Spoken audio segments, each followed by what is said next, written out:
game has changed. Everything, security, work, freedom, is all shifting in front of us. COVID threw everyone in remote work, and for the first time, people started to see what having a little bit of control was like. But here's the harsh truth. If you're still working for someone else, that freedom, it isn't real. And with automation, AI, and the constant threat of layoffs, your job security, that's gone. So what do? How do you get out of this threat? How do you create some sort of safety in the near future? You have to create something that's yours. And the smartest way to do that, creating a brand. A brand that's built on your name, your value, and your message. One that lasts as long as you do. Not just a business, but something bigger. It's about control, impact, and long-term freedom. Look at the biggest companies. They're more than just products. They're identities. Apple, for example, isn't just selling gadgets. They're selling quality, innovation, and loyalty. People care about Apple because they respect Steve Jobs' story, and they care about Microsoft because Bill Gates had a difficult time. People need to know who's behind the brand, or they're not invested. And that name, you, becomes their leverage. So whether you're planning on keeping things personal or outsourcing things down the line, you are the most important part of what you're about to build. So here's what we're diving into today: the primary steps and activities to get your brand off the ground. This is what we're gonna cover. First, picking a niche that fits your needs and the customers you wanna serve. Second, setting up systems to operate remotely and planning out your content in a way that you can work from wherever. And third, scaling without taking on huge overhead costs. All right, to get started, we're gonna jump straight into the technical details. First, pull up your Instagram, and I want you to register your account as a creator account for whatever type of service you think you want. If you don't know yet, just set it up as one. You can always change it later. This isn't just about looking professional. It's about getting access to data. With a business account, you get access to analytics, insights, and the ability to track connections. And if you can, pay the $15 and get the verification. It's not about the flex. It's about showing that you are the person on the other side of the screen. People want to trust that you are that person that's actually selling them your content. Next, I want you to follow accounts that are in areas that you're interested in exploring as a business. Look at what they're doing, how they position themselves, and how they word their offers. Look specifically at what posts are pinned on their profile and what content gets the most engagement. Your first job is to get in the habit of posting consistently and engaging with content that best meets your customers' needs. People need to see that you are showing up, or they're not going to be attracted to your mission. Every single day, sharing insights about your journey and tips and tricks to learn or service themselves better through you. So cross-post between your personal and business account at first, but whether you set up a separate business account or not, you need to post on your primary page. I know it might be scary because you think people are gonna judge you, and they probably are at first. They are the ones that help you build momentum to scale to people outside your community. Next,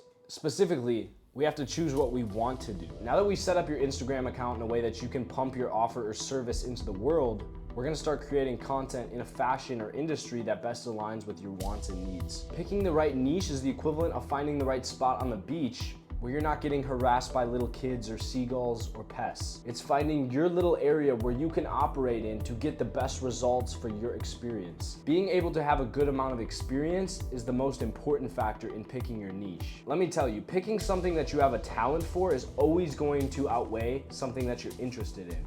Because something that you're naturally good at, you're gonna show up and do regardless of if you feel like it or not, because you can always provide value to others with your service. I've seen people start brands for the craziest things, like training someone in Rocket League or Fortnite, or helping someone pick the best Lego set for their kid. It's anything. If you have a certain amount of knowledge, which you should, pick something that best aligns with your needs. And if you're offering coaching services to get your Rocket League account in the top 10% of the world, people that stream or are interested in performance will actually pay you for that because it's specific enough so they feel like you have to have a good amount of experience. You know, people's mindset is, why would he only coach for Rocket League unless he was really good specifically on that video game? But if you were coaching for video games as a whole, people are gonna act like you probably don't know what you're doing unless you have a ton of credibility and reviews, which you don't when you're getting started. I want you to ask yourself what people come to you for advice on, what people love talking to you about, what you love talking to other people about, or post already on your account. Your niche isn't about what's trending, because if you pick that, you're always going to fail. It's about finding something you're good at that people also want. And here's the best part. You can pivot your niche, as I've done many times. Go back in my YouTube content. I've made very cringy videos about dating and relationship tips, but now I've focused on entrepreneurship. And I keep those videos up to show people that I've taken the time to develop my voice and the message I want to put out into the world. And it's taken a lot of experience to craft that message carefully, but I want to show people that that process has been completed. So share a few posts in what you want to start in, and if it's not something you want to continue, then pivot to a different industry. But eventually you'll start realizing what you're good at in terms of content and engagement, and what is easy to make content for, and that's ideally what you should stick with. So don't worry if it feels rough at first, or if you just have a phone camera and are speaking in your phone microphone. It's okay, because everyone starts that way. Just put it out there and see how people respond. Post content on Instagram, LinkedIn, and TikTok. All of it. Just keep sharing it among your followers. You're probably gonna have people unfollow you because they either don't support your message or they're too annoyed with you overposting. You know, if they're actually your friend, they don't care if they see your same video twice.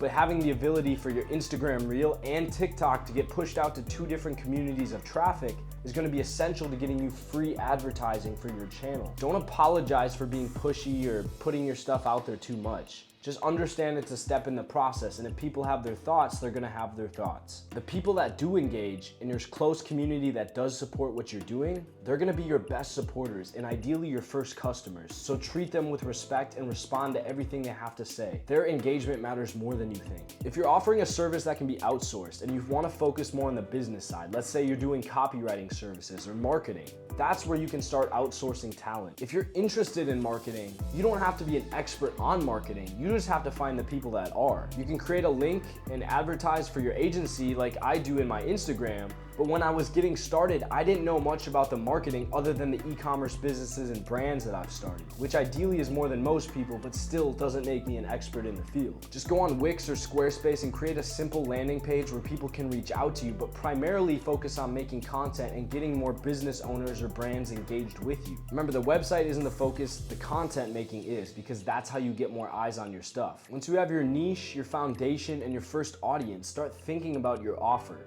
The reason you're doing this is because you're going to monetize at some point. Your offer needs to be related to the program or service you're offering. If you're a personal brand doing coaching, then start creating the slide deck and the presentation that's going to be monetized at some point, and start finding a way to present that to the public. You can have a school.com website or a course link in your bio that can allow people to check out when they find interest in what you have to say. These are all passive income opportunities. If you're a business, then connect with people on Upwork and Fiverr that are freelancers and can provide the service. And when you get a business interested in what you have to say, then connect with them and outsource it to these freelancers that'll actually have the experience you need to operate. That's how most people get started in drop servicing. You're taking money from a business paying you, and you're paying a freelancer that does the work at a lower cost and keeping the difference. The same process applies to businesses and individuals. Ideally, I would put your content or message out there for free when you're getting started.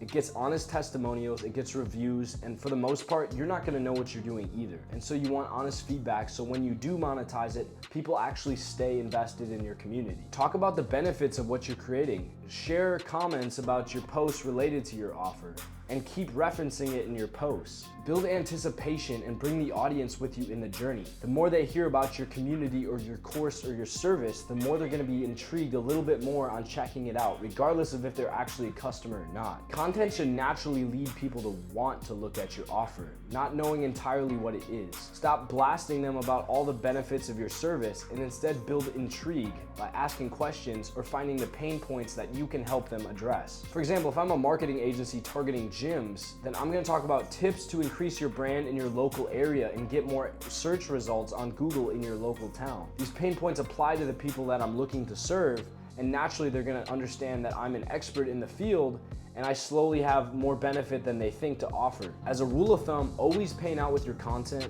the pain point or the motivation behind why somebody should engage with you, not the actual product itself. Most of the time, people pay you for implementation, not the material itself. If you can create some way to show somebody that you can do what you're saying, then people are gonna wanna take you up on it, because people also value the time as well as the money. Work with somebody and sit down and make their fitness plan with them instead of just selling them a course, then that's gonna be extra value that you can add that other people won't. So figure out ways that you can offer unique adds to value for your offer, especially when you're getting started. Again, the more over the top you can go for your initial customers, the more honest reviews you have when you're advertising your community in the future. But all of this, it's not about money, it's about freedom. Picture it, time freedom, where you set your hours, location freedom, where you can work from anywhere. That could be a cafe, it could be a beach, it could be in bed, and financial freedom, where your money grows as your brand grows, because it exists as long as you do. Picture your dream day. It's probably not the environment you're in now. Imagine that day over and over, because somebody has actually out there achieved it, and you can as well. Imagine how happy you are going through that dream day, because you built something that aligns with who you are inherently, and not who other people tell you have to be for their organization. Here's what most people don't realize. Building a brand isn't just a business grind, it's an emotional journey.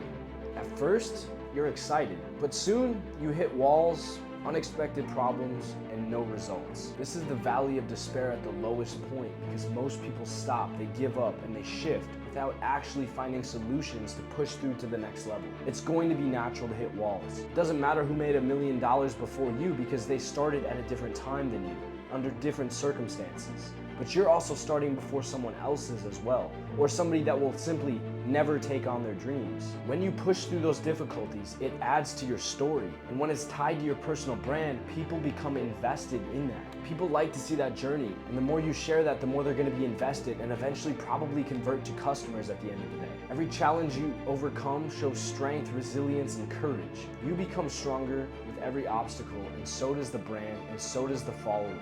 So here's the question. Are you ready to stay stuck in the same cycle, wanting more in your life?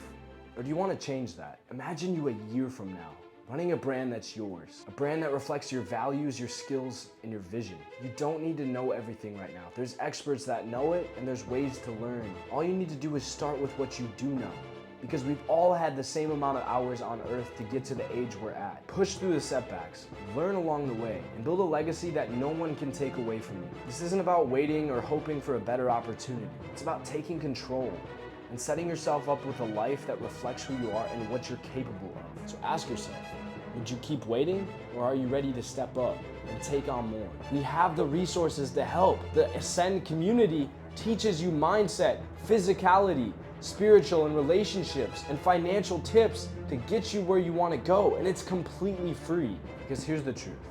Time isn't on your side. Your future is yours and no one else's.